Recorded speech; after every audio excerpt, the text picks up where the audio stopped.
Bonjour à toutes et à tous. Merci de vous joindre à nous aujourd'hui pour ce webinaire d'Ostéoporose Canada pour discuter de la façon dont la physiothérapie peut faire partie intégrante de notre équipe de soins de santé. Je m'appelle Angéline Badini, je suis coordonnatrice de l'engagement communautaire et à Ostéoporose Canada et je serai votre modératrice aujourd'hui pour cette présentation. La présentation portera notamment sur le rôle de la physiothérapeute et comment l'activité physique peut faire partie intégrante de la santé de nos muscles pour contribuer à protéger la colonne vertébrale, à ralentir la perte osseuse et à renforcer nos muscles. Donc, si vous avez des questions pendant la présentation, utilisez l'outil de clavardage en bas de l'écran. Et avant de commencer, Ostéoporose Canada reconnaît que le territoire sur lequel se trouvent ses bureaux situés à Toronto est le territoire traditionnel de nombreuses nations, dont les Mississauga du Crédit, les Anishinaabe, les Chippewa, les Haudenosaunee et les Wendat, et qui abrite aujourd'hui un grand nombre de Premières Nations, Inuits et Métis. Nous reconnaissons également que Toronto est couvert par le traité 13 des Mississauga du Crédit. Alors, qui sommes-nous? Ostéoporose Canada est la seule organisation nationale au service des personnes touchées par l'ostéoporose, travaillant à éduquer, responsabiliser et soutenir les individus et les communautés en matière de santé osseuse, ainsi qu'à la réduction des risques et le traitement de l'ostéoporose. Donc, vous avez le Conseil consultatif scientifique qui réunit des cliniciens, des chercheurs et des éducateurs qui apportent bénévolement leur expertise en matière d'ostéoporose et de métabolisme osseux. Le Conseil consultatif scientifique nous conseille sur les questions scientifiques et médicales. Il veille à ce que l'information soit à jour et fondée sur de solides données scientifiques destinées aux prestataires de soins et aux patients. Les services offerts comprennent des programmes éducatifs, des services de soutien, des webinaires, des balados, des outils numériques, une ligne téléphonique d'information bilingue sans frais et d'autres ressources accessibles à partir du site ostéoporosecanada.ca. Alors, j'ai maintenant le plaisir de vous présenter Joanne Maki. Joanne est physiothérapeute agréée qui compte plus de 26 ans d'expérience. Elle occupe présentement le poste de directrice des services thérapeutiques au Centre Finlandia Village, où elle a mis sur pied et élargi une vaste gamme de services, notamment une clinique de physiothérapie pour patients ambulatoires, un centre de réadaptation spécialisé dans le rétablissement à la suite d'une orthoplastie, des services de physiothérapie à domicile à l'accès et aux équipements novateurs. Joanne a travaillé au sein de cliniques privées dans le domaine des soins de longue durée et en géniatrie spécialisée et plaide activement en faveur de la prévention des chutes et du vieillissement en bonne santé à l'échelle de sa communauté. Elle s'efforce à sensibiliser la population et d'offrir des programmes d'exercice accessibles sur le renforcement musculaire, l'équilibre, la mobilité globale afin d'aider les personnes âgées à conserver leur autonomie et leur qualité de vie. Donc, c'est avec grand plaisir que nous accueillons maintenant Joanne. Je vais arrêter de partager mon écran pour que tu puisses partager la tienne. Merci.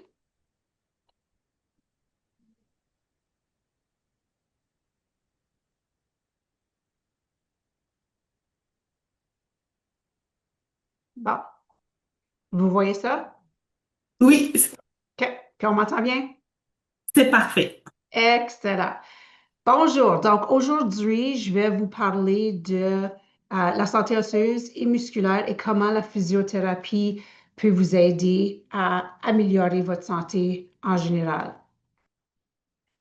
Premièrement, ben, les buts, avant que je parle de cette diapo, je vais vous parler un petit peu. Les buts, qu'est-ce que j'aimerais, c'est que vous partez aujourd'hui avec un peu plus de connaissances, que vous pouvez dire que vous avez appris quelque chose de nouveau. Puis j'aimerais aussi que vous, comme je rencontre souvent du monde, parce que je travaille avec les personnes âgées, qui me demandent pourquoi, ou qui se demandent pourquoi la marche seule est pas assez pour aider avec leurs muscles puis avec leur santé osseuse. Donc, je vais vous expliquer pourquoi il faut plus que juste marcher pour augmenter la densité osseuse puis aider avec la santé musculaire de notre corps.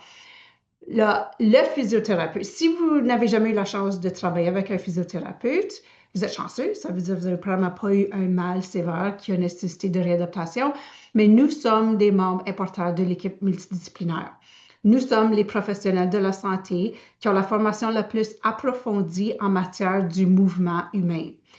Quand quelqu'un vient et leur mouvement n'est pas fonctionnel, notre but est d'essayer de développer un plan de traitement pour regagner le mouvement le plus fonctionnel possible. On évalue comment le corps bouge, comment la personne va compenser, comment il s'adapte, puis on utilise des exercices, de l'éducation et des soins manuels pour rétablir le mouvement efficace et fonctionnel, afin que nos patients peuvent retourner à leurs activités journalières ou afin qu'ils achèvent leur but qu'ils veulent atteindre quand ils viennent en physiothérapie.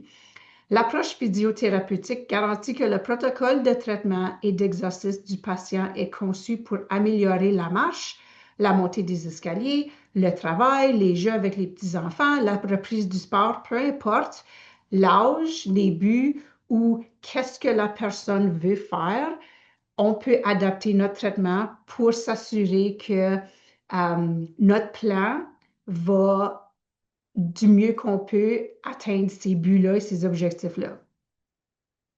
Maintenant, l'ostéoporose. Si vous êtes ici, soit que vous avez reçu le diagnostic d'ostéoporose, que vous avez eu un test de densité osseuse qui vous dit non, c'est pas si grave que ça, mais c'est quand même considéré l'ostéopénie. Donc, il y a une diminution de la densité osseuse, mais pas au point où c'est l'ostéoporose, et que vous voulez prévenir que ça devienne l'ostéoporose, que vous connaissez quelqu'un, peut-être que vous n'avez pas l'ostéoporose, mais vous connaissez quelqu'un qui l'a, ou vous voulez en savoir plus parce qu'il y a quelqu'un dans votre famille qui l'a et vous voulez en connaître plus pour savoir qu'est-ce que vous pouvez faire pour essayer de prévenir de développer cette maladie. Définition de l'ostéoporose en termes simples, c'est que c'est une maladie osseuse qui survient lorsque le corps perd trop de tissu osseux, en produit trop peu, en produit pas assez, ou une combinaison des deux. Soit que tu en perds trop, tu n'en fais pas assez de nouveau, ou c'est une combinaison des deux. Les os sont continuellement en train de changer et en train de progresser. Il y a du mouvement continu dans l'os.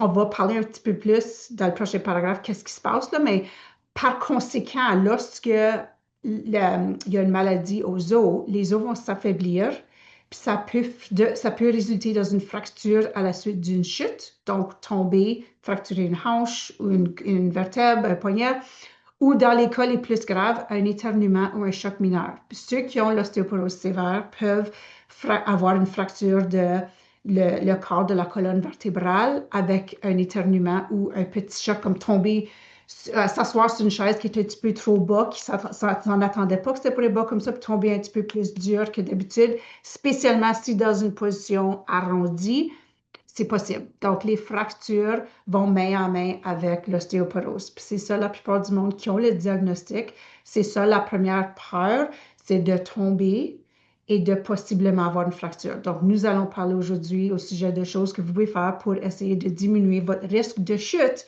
qui va en termes diminuer votre risque de fracture aussi. Qu'est-ce qui se passe dans l'os spécifiquement? C'est les ostéoclastes sont les cellules qui dégradent le tissu endommagé. Ils sont toujours en train de travailler, en train d'absorber l'os endommagé qui ne devrait pas être là. Les ostéoblastes construisent les nouvelles molécules d'os, les minéraux, le calcium. C'est les ostéoblastes qui vont construire le nouvel os. Quand ça vient à l'ostéoporose, la résorption osseuse de l'os qui est endommagé est plus rapide que la formation du nouvel os par les ostéoblastes. Vous pouvez voir un peu dans le diagramme en bas. Dans les flèches avec les lignes, ça, c'est le score du test de densité osseuse. Puis là, vous pouvez voir avec le diagramme qu'avec l'ostéoporose, les trous sont beaucoup plus gros. It's more porous qu'un os normal. Pour moi, personnellement, je suis allée à l'Université d'Ottawa, mais je viens de la région de Sudbury. Dans ma première année d'université, j'ai appris au sujet de l'ostéoporose. Je ne connaissais pas beaucoup au sujet de l'ostéoporose avant que j'ai commencé l'université. Qu'est-ce qui m'a surpris le plus était que quand ils m'ont dit que les femmes qui commencent leur ménopause à un plus jeune âge sont à plus grand risque de développer l'ostéoporose. La raison pourquoi ça m'a ça m'a surpris et j'étais un petit peu inquiète de ça, c'est que je savais que ma mère a commencé sa ménopause quand elle avait 33 ans. Donc, en arrivant à la maison de l'école cette journée-là, j'ai appelé ma mère pour lui partager l'information que j'ai eue, que j'ai appris cette journée-là. Puis je lui ai demandé si elle avait déjà fait faire un test de densité osseuse. La réponse était non. Donc, je lui ai suggéré d'aller voir son médecin de famille pour lui expliquer ce que je lui ai appris et lui dire qu'elle voulait un test de densité osseuse. Ma mère est très bonne, elle écoute très, très bien. Donc, elle est allée voir son médecin et le test de densité osseuse démontrait que oui, à 42 ans, elle avait l'ostéoporose. Donc, elle a commencé sur des médicaments pour aider à augmenter la densité osseuse. Je ne sais pas si c'est le Fosamax qu'elle avait au début, mais éventuellement, à un point donné, elle avait ce médicament-là. Et je lui ai donné des exercices qui étaient, que les recherches avaient démontré que ça l'aidait à augmenter la densité osseuse. Depuis, depuis ce diagnostic-là, ma mère fait des exercices régulièrement. Elle a maintenant 73 ans, elle est très en forme, elle vit seule, elle est veuve, elle va couper son gazon elle-même. À Sudbury, on a beaucoup de neige, des fois. Donc, elle va faire sa cour, elle a un gros driveway, puis elle va faire sa cour elle-même avec la pelle. Elle est très, très, très active, elle a un chalet pendant l'été. En 2017, elle a eu un remplacement de hanche parce qu'elle avait de l'arthrite dans cette hanche-là. En 2019, elle était dehors pendant l'hiver et elle a glissé sur la glace. En glissant, elle se souvenait que son chirurgien orthopédique lui avait dit, fais attention de ne jamais tomber comme en split parce que ta nouvelle hanche va possiblement disloquer. En pensant à ça, elle a mis toute sa pesanteur sur sa bonne jambe et a tombé comme en rotation. En tombant, elle a fracturé le fibula, l'os à l'extérieur de sa jambe, et son tibia, elle l'a fracturé à 3 différentes places, nécessitant une chirurgie. Elle a une grosse plaque puis des vis qui tiennent l'os en place. Mais après son immobilisation, je lui ai donné des exercices. Elle a fait ses exercices, elle a marché. Elle a très bien fait suite à cette réadaptation-là. Elle a retourné à toutes ses activités journalières qu'elle faisait avant et elle a retourné à faire les exercices qu'elle faisait auparavant. En 2021, elle était au chalet, elle a tombé de reculons sur son bras. L'humérus a monté et a été écrasé sous l'omoplate. Elle a souffert une fracture de la tête de l'humérus, déplacée et écrasée, on va dire. Donc, l'immobilisation de ça était dans un sling pour 6 semaines. Après son immobilisation, elle a fait la réadaptation, elle a fait beaucoup d'exercices. Son mouvement est limité, mais avec des exercices de renforcement puis d'étirement, elle a été capable de retourner à les activités qu'elle faisait avant, encore vivant indépendamment. Puis son poignet, elle m'a expliqué plusieurs fois qu'elle pense qu'elle a fracturé son poignet à plusieurs reprises quand elle avait, dans ses quarantaines. Mais elle n'a jamais été pour des rayons X pour confirmer ça. Donc, elle a souffert plusieurs chutes avec des fractures, mais elle a toujours fait des exercices pour être capable de regagner son baseline, on va dire, pour être capable de continuer à progresser puis à vivre indépendamment. OK, pourquoi est-ce que la santé des os est-elle importante? Pourquoi est-ce qu'on veut parler de ça aujourd'hui? Mais à mesure qu'on vieillit, il va y avoir une augmentation du risque d'ostéoporose et de fracture. Les statistiques démontrent qu'une femme sur 3 et un homme sur 5 âgés de plus de 50 ans vont subir une fracture ostéoporotique. Les conséquences d'avoir une fracture, c'est une perte d'autonomie. C'est difficile de vivre indépendamment sans aucune assistance, sans personne t'aider du tout, que ce soit une fracture de la jambe, de la hanche, du poignet, de l'épaule, parce que les activités journalières sont difficiles à faire sans les 2 mains, les 2 pieds, spécialement si tu vis seul. Invalidité et c'est aussi un choc émotionnel, spécialement si ça l'affecte la jambe au point où tu ne peux pas conduire. la physiothérapie va aider avec la santé osseuse en aidant à maintenir le fonctionnement et la mobilité après, en réadaptation, mais aussi en prévention. Donc, la prévention, tant qu'à moi, est aussi importante, si pas plus importante que la réadaptation après. Puis, je vous ai donné les exemples de les différentes fractures que ma mère a subies pour vous démontrer que oui, quand elle a tombé sur la glace dehors, mais les deux fractures vraiment, avoir les rayons X puis le dommage à l'os, si même sans le diagnostic d'ostéoporose, elle aurait probablement eu une fracture quand même parce que c'était des grosses chutes. Mais c'est plus pour vous démontrer que elle a suivi les directives que je vais vous donner aujourd'hui et elle, à 73 ans, va enlever la neige dans sa cour elle-même, puis faire toutes les choses qu'elle a besoin de faire. Oh, elle a aussi un poêle à bois, j'ai oublié de dire ça. Elle a un poêle à bois, puis elle va rentrer son bois elle-même, elle va piler son bois dans sa chaîne, puis elle fait tout ça toute seule. Parce que tant qu'à elle, ces petits jobs comme ça, c'est des exercices qu'elle fait. Puis je pense que c'est de ça que moi j'ai pris. Moi, je suis pareil, je pense que je prends ça de ma mère, je dois. OK. Le dernier concept. Le principe, ça c'était celui-ci est important aussi. Le principe selon lequel il faut utiliser nos muscles pour éviter qu'ils ne se dégradent s'applique également à nos os. Je veux dire quoi par ça? Le terme use it or lose it, on entend souvent le monde dire ça quand on parle de muscles. Donc, moi, ici, je travaille on a ce village, on a en soins à long terme, on a des résidents qui vivent là, mais on a aussi des gens qui vivent, des personnes âgées qui vivent en appartement qui sont soit indépendants ou ils ont besoin de l'assistance. Puis, on leur dit souvent, si tu arrêtes de marcher, éventuellement, tu ne pourras plus marcher parce que tu n'es pas en train de travailler tes muscles, puis tu perds la force musculaire parce que tu ne les utilises pas. Use it or lose it. La même chose s'applique avec nos os. En faisant des exercices avec la charge mécanique, so weight-bearing exercises, on est en train de stimuler la production de nouvel os. Donc, si tu fais beaucoup d'exercices dans ces positions qui aident à stimuler l'os, tu vas en gagner. Si tu ne fais pas d'exercice et tu passes plus de temps assis, tu vas perdre ta densité osseuse. Use it or lose it. Muscle et os. OK. Qu'advient-il de nos os en vieillissant?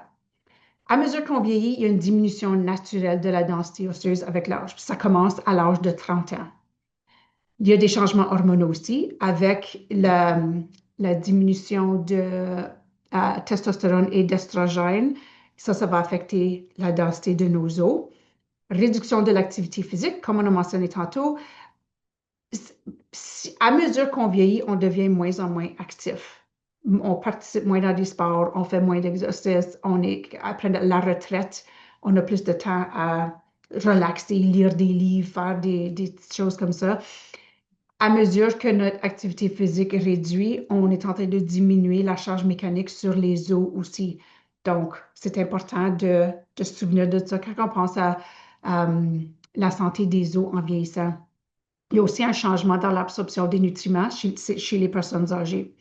Le lien avec la perspective de la physiothérapie, c'est que le mouvement, n'importe quel mouvement, en position debout, en position de charge mécanique, va aider avec la stimulation du remodelage osseux. Puis on va parler un peu plus de ça bientôt. Si vous regardez le dessin de côté, la colonne qui est en santé, en avant, c'est le corps de la vertèbre. C'est beau. L'autre côté, on voit les petites lignes rouges, c'est des fractures de compression du corps de la vertèbre.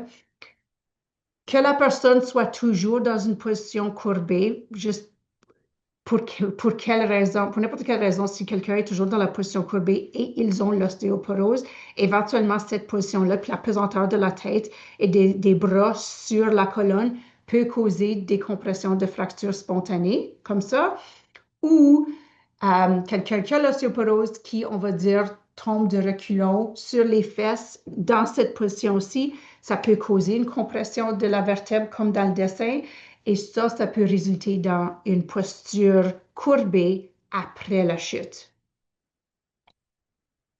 Quels sont les risques reliés à une mauvaise santé osseuse? Les fractures de fragilité, on a déjà mentionné. Les régions les plus communes sont dans les hanches, la colonne vertébrale, les poignets et les épaules. Ma mère, elle l'a eu dans l'épaule, elle s'est poignée plus qu'une fois. Sa colonne vertébrale est bonne parce qu'elle a été diagnostiquée à un jeune âge avec la dégénérescence des disques, degenerative disc disease. Donc, j'ai donné des exercices pour son corps, les muscles des abdominaux internes. Ça fait longtemps qu'elle fait les exercices pour son dos, pour son corps. Sa posture est très, très, très bonne. Donc, je pense que c'est pour ça qu'elle était capable d'éviter une fracture de sa colonne vertébrale jusqu'à date.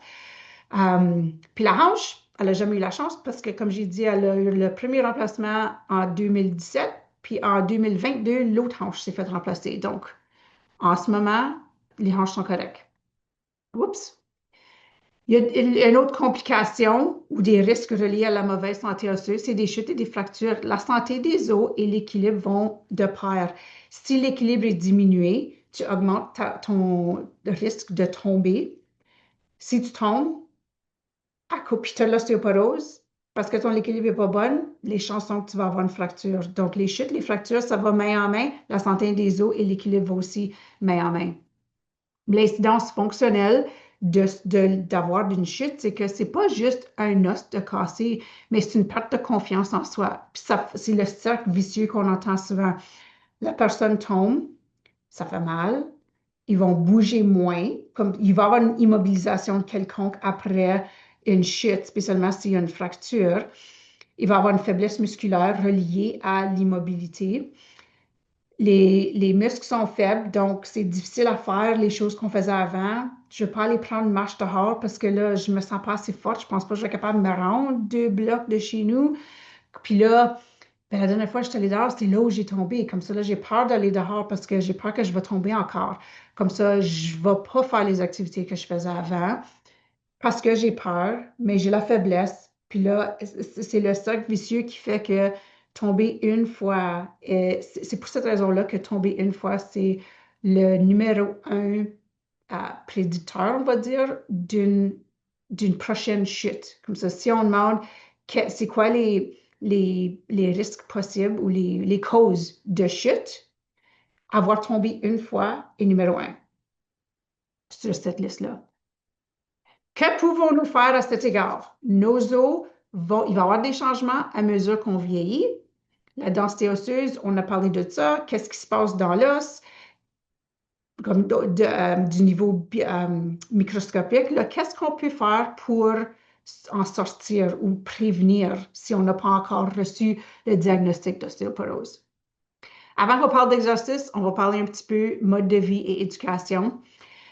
En parlant de principes de base de nutrition, la plupart du monde, c'est pas dur à taper ostéoporose sur l'Internet, puis qu'est-ce que je peux faire pour aider avec ma densité osseuse, le calcium, la vitamine D, ça va, vous allez voir ça.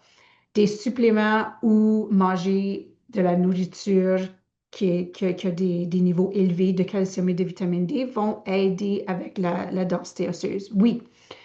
Qu'est-ce que souvent le monde oublie, c'est que quand on parle de santé osseuse, il faut aussi considérer les muscles. L'importance d'avoir des muscles qui sont forts. On va parler de ça bientôt par la suite, là. Mais en parlant de nutrition, si tu fais des exercices pour renforcer tes muscles tu, tu crois, tu crois que c'est je dis, tu sais, voyons,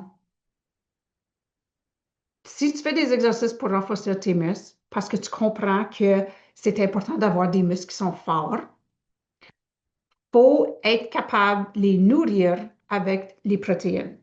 Tu peux faire des exercices de musculation, de renforcement avec des poids. Si tu ne manges pas assez de protéines pour fournir l'énergie au muscle, pour que le muscle grossisse et devienne plus fort, tu vas manquer une composante importante quand ça vient à la réadaptation musculaire. Protéines, super important. Tu veux aussi éviter le tabagisme, l'excès d'alcool et une position assise prolongée. On a déjà parlé de ça. La santé osseuse constitue un engagement envers un style de vie sain et non pas un simple exercice. C'est changer les habitudes de vie qui ne sont pas idéales. C'est pas juste aller prendre une marche à chaque jour, mais aussi faire des exercices de renforcement, des exercices d'équilibre, les exercices qui vont mettre un peu plus de impact sur les os. On va parler de ça bientôt, mais c'est de prendre l'information que vous allez recevoir aujourd'hui et changer et faire sûr que ça devient un nouveau style de vie pour vous avec toutes les choses de quoi on parle, pas juste les exercices. Ouais, la physiothérapie vise à renforcer les os, à réduire le risque de fracture et à favoriser des mouvements sécures et assurés. Comment est-ce qu'on fait ça en physiothérapie? On donne des exercices de musculation avec charge et résistance, donc weight bearing. Tu veux toujours, moi je recommande tout le temps, si c'est un exercice que tu n'as jamais fait avant, fais-le juste avec le poids de ton corps, weight bearing. Ensuite, quand ça devient trop facile, tu ajoutes une résistance. En physiothérapie, on parle beaucoup de posture et de la santé de la colonne vertébrale, des stratégies d'équilibre et la prévention de chute à travers d'exercices et juste à travers d'éducation, la gestion de douleur. C'est important de savoir jusqu'à quel point on peut pousser pendant qu'on fait un exercice et quelle est la douleur qui est acceptable et quelle douleur peut possiblement causer plus de problèmes et du dommage qu'on veut éviter. Prescription de mouvement, j'ai mis mouvement là parce que quand ça vient à des exercices, spécialement des exercices d'aérobie ou de conditionnement, je parle avec mes patients pour voir qu'est-ce qu'ils aiment faire. Si tu fais un exercice que tu n'aimes pas faire, puis qu'il faut vraiment que tu te parles, puis talk yourself into it à chaque jour pour le faire, ça ne va pas être quelque chose que tu vas faire de façon prolongée. Donc, moi, je dis à mes patients, bouge.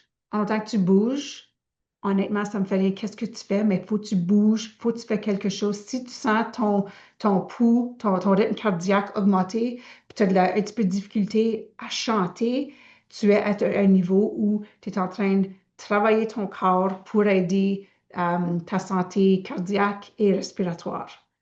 Puis c'est n'importe quel mouvement. Oups, je me suis remarqué, il manquait un mouvement. Ensuite, une approche individualisée qui est essentielle à l'adhésion et aux résultats voulus, que je vais juste expliquer. La charge mécanique, ça c'est weight bearing, par l'entremise d'exercices est la stratégie non pharmacologique la plus efficace pour aider à augmenter la densité osseuse. Parce que notre corps est fait comme ça. C'est naturel que les ostéoblastes vont recevoir le trigger pour commencer à produire d'autres os lorsqu'il y a une charge mécanique sur l'os. C'est pas nouveau. C'est comme ça que notre corps est fait. Donc, si on augmente ça, lorsque nous êtes dans le groupe d'âge où notre densité osseuse diminue petit à petit, on peut aider à garder ça à un niveau un peu plus sain et aider à augmenter la densité osseuse si on a déjà reçu le diagnostic d'ostéopénie ou d'ostéoporose. La charge mécanique, je viens d'expliquer ça. La charge mécanique exercée sur les os stimule la formation du tissu ostéogène, un signal qui active les ostéoblastes et les incite à déposer du calcium et d'autres minéraux, créant ainsi du nouvel os. Donc, marcher, faire du marching, comme lever les genoux jusqu'au niveau de la taille, monter les escaliers avec un petit peu de pep, puis sauter en place. Ça, c'est des exercices plus du type aérobie qui vont aider par charge mécanique à augmenter la densité osseuse. Maintenant, l'entraînement musculaire est très important. Puis, j'ai mis beaucoup de points là-dedans parce que ça, je pense, c'est qu'est-ce que la plupart de mes patients qui viennent me voir, ça, c'est qu'est-ce qui manque de leur programme. Il y en a beaucoup qui font des exercices d'équilibre parce qu'ils savent que, comme ils peuvent le sentir, que leur équilibre n'est pas fameuse, ou ils savent que s'ils tombent, ils peuvent possiblement fracturer un os. Puis, si tu as de la bonne équilibre, tu diminues ton risque de chute. Les muscles qui sont forts vont résulter en une meilleure capacité à te redresser en cas de chute et ça va améliorer ton temps de réaction. Donc, si tu trébuches sur un tapis puis tu es à la veille de tomber, Tu peux te redresser et éviter de tomber par terre si tu es fort. Donc, des muscles forts vont aider à prévenir ça. C'est essentiel aussi pour le maintien d'une bonne posture. Les muscles sont le long de la colonne. Leur job est de vous redresser et de vous garder dans cette position-là. Il faut renforcer les muscles du dos pour être capable de garder cette position. Je vois souvent des patients qui peuvent se redresser, mais sont pas capables de garder cette position-là. Il faut avoir la force musculaire dans ces muscles-là le long de la colonne pour être capable de maintenir cette bonne posture. Il faut être dans cette position ici pour prévenir les fractures par compression. Quand on est courbé avec l'ostéoporose, on augmente notre risque beaucoup d'avoir une fracture par compression ou on a déjà eu une, puis c'est peut-être pas diagnostiqué parce que vous n'avez jamais eu un rayon X de la colonne. La traction des muscles sur l'os va aussi déclencher une augmentation des signaux envoyés aux ostéoblastes pour qu'ils créent du nouvel os. Donc, les exercices de mise en charge, le weight bearing, va aider à stimuler les ostéoblastes pour produire plus d'os. Mais la traction des muscles va aussi faire ça. Donc, les muscles s'attachent à l'os. La job d'un muscle, c'est de bouger l'os. À chaque fois que le muscle contracte, puis tire contre l'os pour produire le mouvement, il va avoir une stimulation des ostéoblastes. Si tu mets un poids dans tes mains ou tu utilises le poids de ton corps pour faire des exercices, spécialement avec les gros muscles de la jambe, vous allez stimuler encore plus d'activité des ostéoblastes. Donc, travailler les muscles va aider la densité osseuse ainsi que protéger les os et protéger le corps en général pour prévenir des chutes. Les muscles plus développés aident à réduire le risque de fracture en cas de chute sur la hanche aussi. Donc, je suis sûre que vous connaissez ou vous avez vu du monde qu'on dit son skin and bones, qu'ils n'ont pas beaucoup de masse musculaire. Quelqu'un qui n'a pas beaucoup de masse musculaire dans les fessiers, ça c'est les muscles de la fesse, qui tombent sur leurs fesses, si on l'ostéoporose, les chances sont qu'ils vont subir une fracture. Si tes fessiers sont bien développés parce que tu as fait beaucoup d'exercices et tu tombes sur tes fesses, tu vas diminuer le risque de chute parce que c'est comme un coussin que tu as là pour protéger ton os. L'entraînement avec résistance facilite aussi les transferts. Se lever debout, ça facilite porter des choses, soulever des charges et ça facilite la participation aux activités quotidiennes et de loisirs. Donc, si tu as plus de force dans tes muscles, si tu es plus fort, tu vas être capable de faire tes activités journalières de façon indépendante. Tu vas avoir plus d'autonomie et tu n'auras pas besoin d'autant d'aide de ta famille ou de tes amis. Puis, en fin de compte, ça simplifie la vie. Maintenant, posture et équilibre. La prescription d'exercices d'équilibre statique et dynamique, ça va aider à diminuer la peur de tomber et ça va aider à diminuer le risque de chute aussi. Un équilibre statique, c'est debout sur une jambe ou ce que tu ne bouges pas ton corps. Debout sur une jambe, yeux ouverts, tu peux le faire yeux fermés pour progresser. Tu peux mettre un pied devant l'autre. Ça, c'est tous des exercices statiques. Puis c'est un exercice dans cette position-là d'équilibre, statique, excuse, où tu veux commencer si tu n'as jamais fait des exercices d'équilibre avant. Puis ensuite, tu vas progresser à des équilibres dynamiques. Dynamique serait debout sur une jambe, puis on va dire lancer une balle. Contre le mur, lancer une balle à quelqu'un, lancer et attraper, ou même juste debout sur une jambe, puis toucher le mur à différentes places, faire semblant qu'il y a une horloge, puis toucher les différentes heures sur l'horloge pendant que tu es debout sur une jambe. Ou même un pied devant l'autre, puis faire des mouvements. Ça, c'est l'équilibre dynamique. Les os réagissent au mouvement, donc je veux que vous considérez le mouvement comme un médicament. Si vous êtes, puis je suis sûre qu'il y a quelqu'un qui est en train de visionner le webinaire en ce moment, que être assis pour une couple d'heures, on va dire regarder un programme ou lire un livre, puis là, tout d'un coup, le dos il commence à faire mal. En se levant, marcher en entour, peut-être faire une couple d'exercices que tu connais ou que tu as vu sur YouTube, c'est mieux, le mal est parti. Le mouvement, dans plusieurs cas, va diminuer du mal avant sans avoir besoin de prendre des médicaments. C'est pour ça qu'on dit souvent que le mouvement devrait être considéré comme un médicament. Là, OK, là, je vais vous faire bouger un petit peu. L'arthrocinématique, on va parler de l'arthrocinématique de l'épaule, puis un petit peu du cou. Le mot arthrocinématique, c'est le mouvement des os dans l'articulation.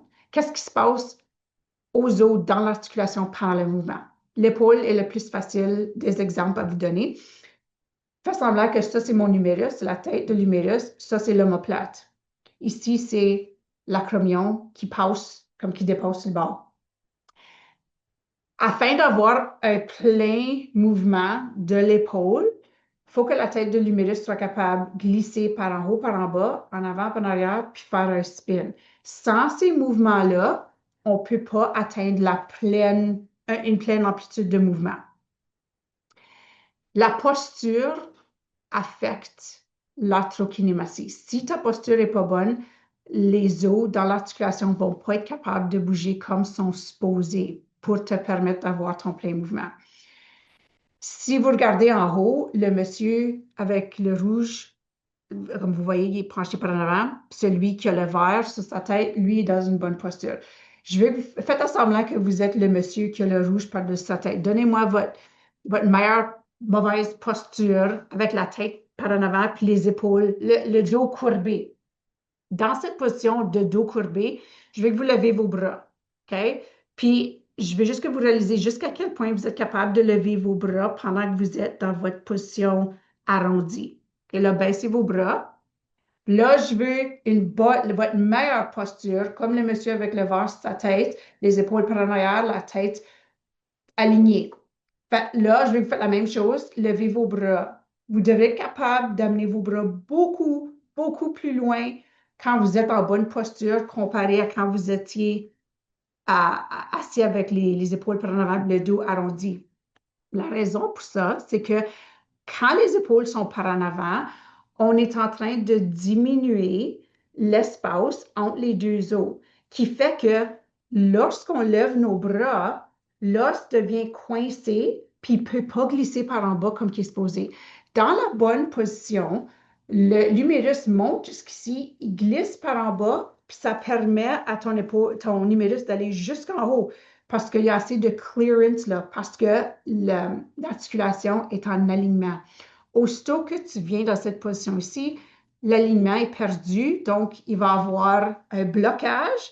Puis avec ça vient une détérioration du cartilage, les muscles de la coiffe des rotateurs peuvent être endommagés avec le temps, puis ça amène des problèmes de douleur dans l'épaule. Le cou, pareillement, on va faire ça vite. Même chose dans la position arrondie, regardez par en haut. Vous allez bloquer à un certain point. OK? Là, posture, bonne posture tout le monde. Même chose, regardez vers le plafond. Les chances sont que vous êtes capable d'aller beaucoup plus loin. Puis encore, c'est qu'on a mis les os dans la position où ce que sont supposés d'être pendant le mouvement. N'importe quel mouvement du corps, lorsqu'on n'est pas en bonne position, bonne posture, alignement de l'articulation, peut causer du mal ou du dommage au tissu mou si c'est fait de façon répétée. OK. Là, les raisons pour lesquelles la marche en soi n'est pas suffisante. On a parlé de ça au début. J'ai bien du monde qui font juste la marche puis qui ne comprennent pas pourquoi ça, c'est pas assez. Les os réagissent mieux au choc ou l'impact et à la résistance. Le stress mécanique, c'est ça qu'est-ce qui stimule la formation osseuse. On a déjà parlé de ça. La marche est un exercice à faible impact et répétitif qui, au fil du temps, ne crée pas suffisamment de stress pour la formation de nouvel os. Des études montrent que les personnes qui ne font que marcher ont tendance à maintenir et non à augmenter leur densité osseuse et celle-ci peut continuer à chuter progressivement au fil du vieillissement, en particulier au niveau de la colonne vertébrale et de la partie supérieure du corps, les bras. Donc, en marchant, il y a un peu d'impact puis de résistance pendant que tu marches. Ça va aider les jambes un peu. Ça va t'aider à maintenir ta densité osseuse, mais ce n'est pas assez pour produire du nouvel os. Puis ça l'aide pas pantoute dans les bras, puis de façon très minime dans la colonne vertébrale. Donc, je vais vous parler d'exercices de mise en charge pour les bras pour aider à augmenter la densité osseuse dans les poignets puis dans l'épaule pour essayer de diminuer le risque de fracture s'il y a une chute dans ces régions-là.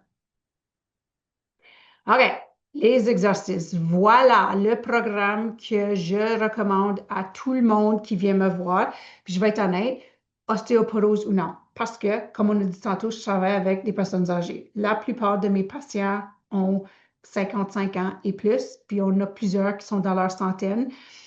Que, peu importe qui ont le diagnostic d'ostéoporose ou non, c'est des exercices, c'est un programme qui va aider cardiovasculaire, va aider à renforcer les muscles, aider avec l'équilibre et aider avec la densité osseuse. C'est bon pour tout le monde. Bon, les exercices à ajouter pour renforcer les os, en plus de toutes les autres choses qu'on a mentionnées. Musculation et entraînement contre résistance. Donc, 2 à 3 fois par semaine ou plus si vous voulez. 2 à 3 séries, puis 12 à 15 répétitions par série. Pense go slow and start low. Si c'est un nouvel exercice que tu n'as jamais fait, comme on a dit avant, utilise juste le poids de ton corps. Puis ensuite, tu peux progresser à soit des poids, comme mon bonhomme en haut qui tient les poids roses, ou les élastiques, une bande élastique. Des exemples d'exercices que vous pouvez faire chez vous qui sont qui ont été prouvés à être très, très bons pour la force musculaire et la densité osseuse parce que ça travaille plus qu'un muscle en même temps. C'est les squats. Les fentes, ça, c'est un lunge. Lever du talon, c'est des heel raise. Les pompes sur le mur. Des pompes, c'est des push-ups en français. Si vous êtes capable d'aller au sol, faire des push-ups, que ce soit sur vos genoux ou sur vos orteils, allez-y. Vous allez travailler les muscles de votre corps en même temps. Si vous n'êtes pas capable d'aller au plancher parce que vous avez la misère à vous relever, faites-les contre le mur. Push-up contre le mur va aussi travailler, si vous contractez les muscles de votre ventre en même temps que vous faites vos pompes, vous allez renforcer les muscles, mais aussi aider avec la densité osseuse des os du membre supérieur. Ensuite, lever et assis sur une chaise, ça c'est juste se lever debout puis s'asseoir. Avec les mains, si vous avez de la misère à le faire sans vos mains, puis éventuellement avec les bras croisés pour vraiment travailler les muscles des jambes. Contracter les muscles de vos ventres, comme le corps, puis gardez votre dos droit en le faisant. Je vais retourner un petit peu pour les pompes au mur. C'est bon pour les avant-bras, mais un autre qui est bon pour les avant-bras, c'est mettre tes mains sur la chaise puis pousser par en haut. Donc, j'ai mes pieds par terre, mais c'est mes bras qui font l'ouvrage pour lever mon corps contre la gravité par en haut. Ensuite, on a entraînement par impact ou par saut. Ça, il y a bien du monde qui manque ça aussi.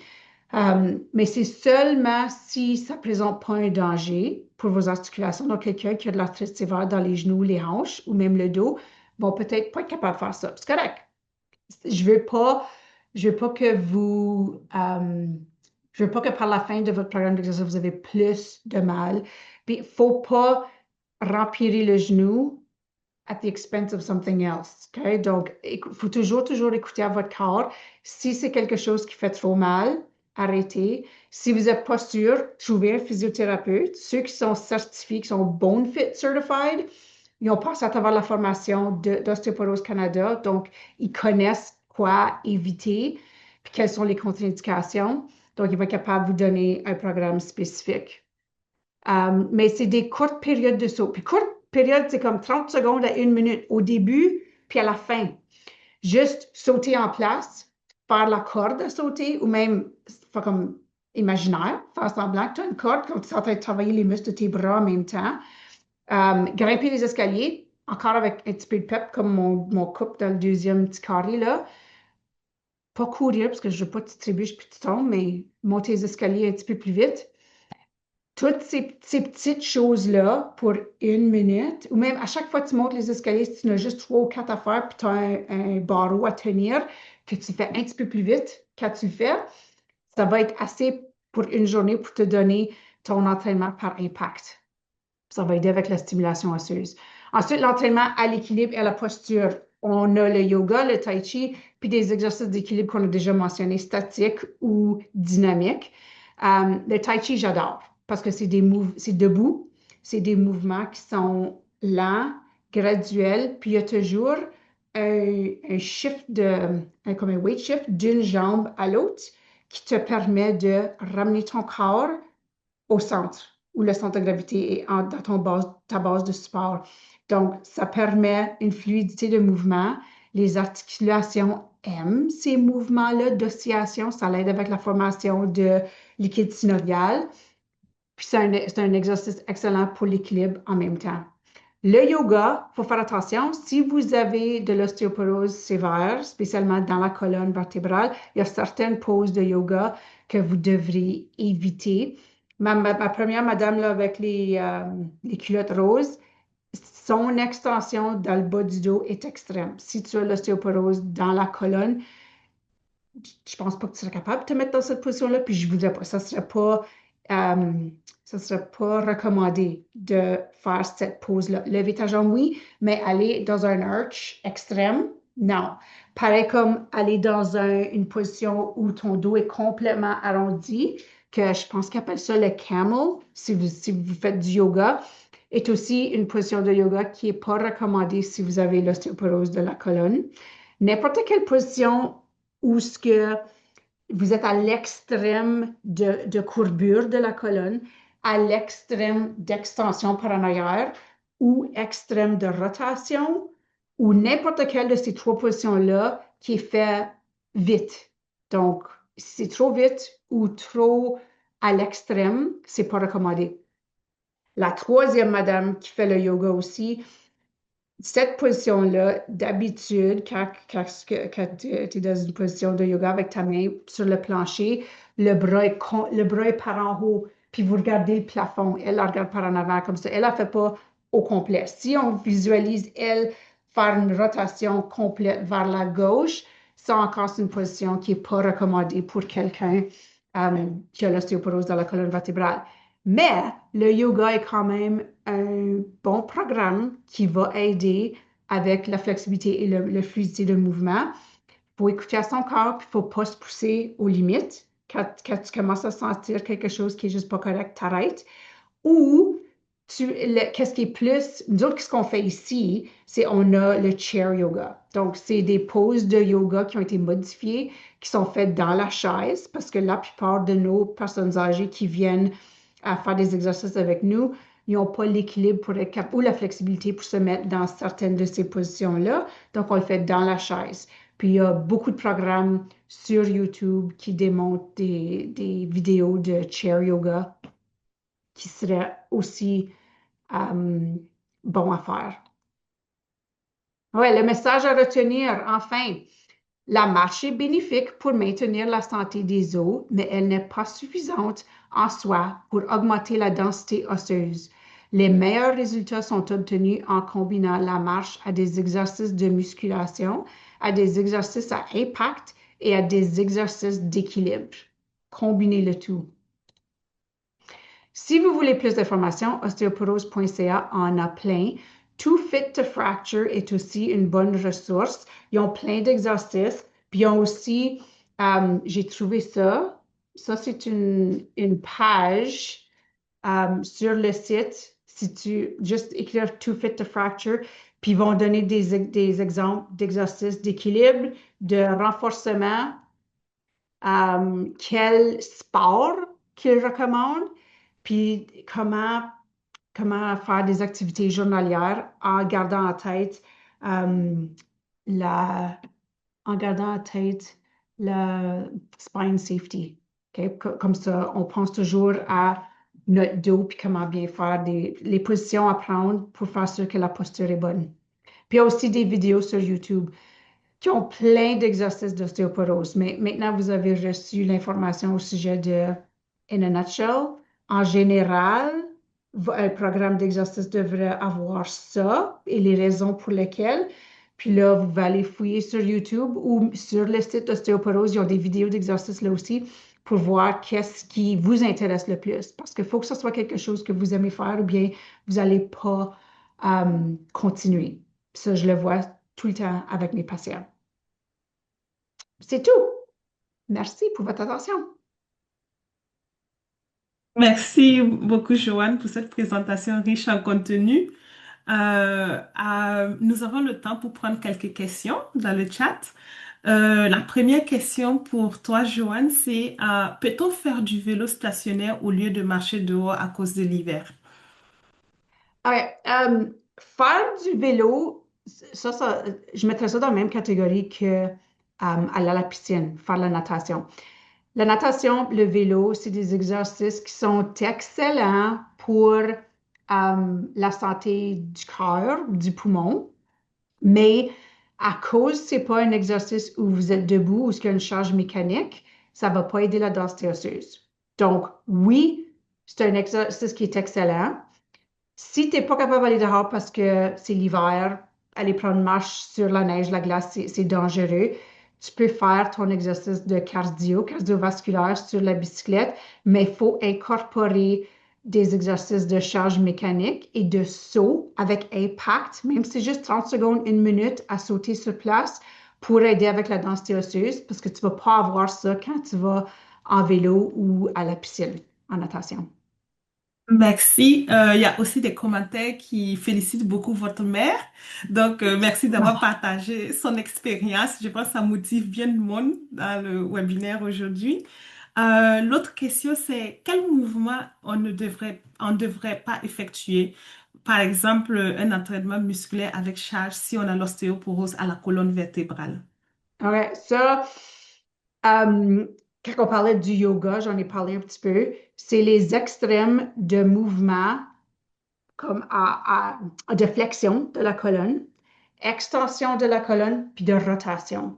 Donc, quand ça vient à la colonne vertébrale, c'est ces trois-là. Puis là, quand,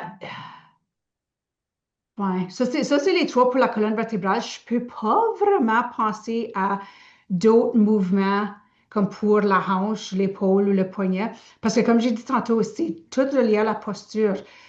Il n'y a pas un patient qui va venir me voir en clinique qui a je veux dire, un problème d'épaule ou un problème de cou, ou même le poignet ou le coude. Si leur posture n'est pas idéale, s'ils ne sont pas en alignement, je vais traiter la posture en premier. Je vais même pas regarder l'épaule, excuse, le coude ou le poignet. Ça va être plus tard. Parce que si on corrige pas la posture dès le début, ça va être difficile de voir des bons résultats avec l'articulation qui est affectée. Merci. L'autre question, est-ce que vous pouvez parler des sports à éviter absolument? Ah, OK, les sports, Oui. ça serait n'importe quel sport qui a beaucoup d'impact et des rotations vite. Courir, c'en est un.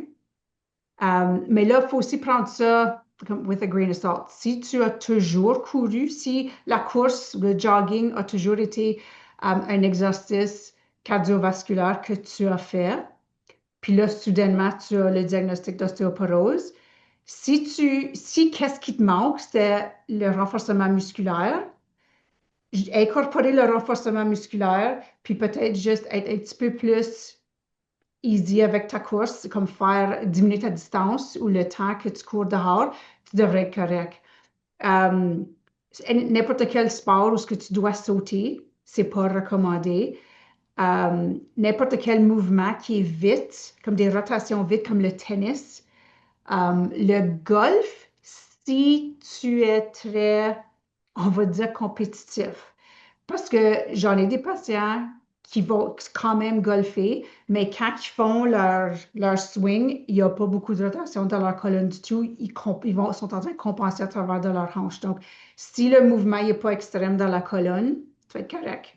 Bowling, comme faire le quai, ça aussi, c'est un sport qui n'est pas recommandé à cause des rotations. Puis ça encore, c'est si tu es quelqu'un qui fait le follow-through en rotation extrême. Ensuite, euh, le ski, le snowboarding, le patin, le hockey, ces choses-là. N'importe quel sport où ce que tu as risque de tomber, garanti. Puis ça, c'est plus. Puis prenez ça comme, encore, je veux dire, with a grain of salt, parce que si c'est une activité que tu as toujours fait, puis que tu veux, tu connais ton corps, puis tu te pousses pas beyond the limit, tu vas quand même être capable de le faire. Ou tu trouves un sport de transition. Comme si tu aimes beaucoup faire faire le ski alpin, non pas alpin, cross-country, faire ce ski-là sur un terrain plat où il n'y a pas de côte, pas de problème. Sur un lac, dans un champ, pas de problème. Euh, Puis là, si c'est le tennis que tu aimais beaucoup, le pickleball, ski de fond, merci. Le pickleball, il est pas aussi, c'est pas aussi agressif, tu n'as pas besoin de bouger aussi vite pour comparer au tennis. Je pense que le terrain est un petit peu plus petit, tout de suite pickleball. Mais ouais, c'est plus ça. Faut écouter à son corps, mais faut aussi considérer c'est quoi mes risques de tomber, puis est-ce que j'ai la force pour me retenir, puis la force pour empêcher certains mouvements. Merci. Je pense que c'est relié à la même question. Serait-ce la même chose pour le pilate en termes d'exercices à limiter? Excuse, peux-tu répéter ça, Angéline? Le pilate. Ah, Pilates. Oui, c'est ça. OK, excuse. Oui, ça c'est pareil. Moi, j'aime beaucoup le Pilates parce qu'il y a beaucoup d'emphase sur les abdominaux, sur le corps. Donc, puis ça, ces muscles-là, leur job est de stabiliser la colonne. Euh, comme j'ai dit tantôt, je travaille sur la posture avec tous mes patients avant même qu'on traite euh, la blessure dans laquelle ils sont venus me voir. Dans mon programme de posture, j'ai beaucoup de travail de corps parce que la plupart du monde, ils peuvent même pas contracter ce muscle-là. Donc, c'est juste de le réveiller, de travailler ces muscles-là. Puis le Pilates, il y a beaucoup d'emphase sur ça. Donc, en autant que il n'y a pas de mouvement excessif, de rotation, de flexion. C'est comme le yoga. Il faut être sûr de ne pas se pousser à ces extrêmes-là. Puis il y a toujours une façon de modifier. Merci. On dit que la marche, c'est pas juste la marche, c'est pas suffisant. Donc, on a une question là-dessus qui nous dit, mais si on marche en faisant beaucoup de montées, est-ce que c'est bon? La marche en faisant beaucoup de montées, ça Oui. l'aide à renforcer les fessiers parce que c'est les fessiers que tu vas travailler le plus, mais tu manques, c'est l'impact qui n'est pas là. Si tu fais juste la marche, tu manques la composante de renforcement musculaire. Tu vas renforcer tes fessiers si tu fais beaucoup de montées, mais tu ne vas pas être en train de travailler les muscles du membre supérieur que tu vas être capable de faire avec tes push-ups et les autres exercices. Euh, donc, comme c'est un bon exercice, mais il faut incorporer les renforcements musculaires puis les petits sauts, avec le corde à sauter ou juste sauter en place. Ça, c'est important aussi. Et, L'équilibre. Puis l'équilibre aussi, excuse. J'ai bien du monde ils ont beaucoup de force musculaire, puis ils marchent 5 km par jour, mais quand je teste leur équilibre n'est pas bon.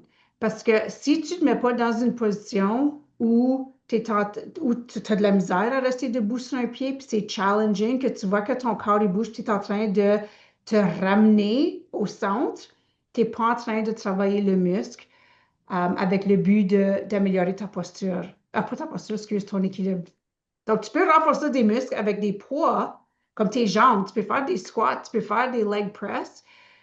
Puis les muscles sont super, super forts, mais si tu ne te mets pas dans une position où tu es en train, you're not challenging your balance en te mettant des positions où tu balottes, on va dire, tu n'es pas en train de renforcer le muscle avec ce but-là. OK, on peut prendre une dernière question parce que il ne reste plus beaucoup de temps. Peut-on faire des petits sauts avec des générances plaques plantaires d'un pied? Les petits sauts, est-ce qu'on peut faire ça sur un pied? Sur un pied, Oui. oui. Oui, puis si vous avez des problèmes avec les pieds, une fasciite plantaire ou un lâche qui est tombé, ou les orteils, des problèmes avec les orteils, mets des souliers, comme tu trouves des souliers, ça n'a pas besoin. Quand ça vient les exercices d'équilibre, ça devrait être fait à pied de bas ou à nu-pied, pas de souliers. Mais quand ça vient les exercices de petits sauts, tu veux avoir un soulier qui a assez de support, puis comme un cushion, puis tu peux même le faire sur un tapis yoga pour que tu aies encore plus d'absorption. Comme ça, tu vas pas avoir de dommages aux genoux ou aux hanches, puis tu es en train de spécifiquement travailler la charge mécanique de l'os. Merci. Nous avons d'autres questions, donc cela nous motive à faire une autre rencontre pour adresser toutes ces questions-là. J'ai une question ici qui demande comment trouver une personne bonne fit et est-ce que tu donnes des cours? Donc, je pense que c'est une information qui est disponible sur le site d'Ostéoporose Canada. Comment trouver une personne bonne fit comme Joanne qui pourra vous donner un programme d'exercice à, adapté à votre condition. Donc, cela nous amène à la fin de notre présentation. Donc, cette présentation est enregistrée pour ceux qui demandent. Cette présentation est enregistrée. Vous pourrez la suivre après, dans environ 48 heures. Ça sera disponible sur le site d'Ostéoporose Canada dans la section OC en reprise. Et si vous avez des questions, vous pouvez nous les envoyer et puis on pourra faire d'autres webinaires de ce genre. Et vous pouvez aussi nous suivre sur Instagram et Facebook pour rester informés. Merci à toutes et à tous d'avoir participé. Nous espérons que cette présentation était riche en informations pour vous. Merci beaucoup à Joanne pour cette belle présentation et au revoir à tout le monde et au plaisir de vous retrouver. Au revoir tout le monde.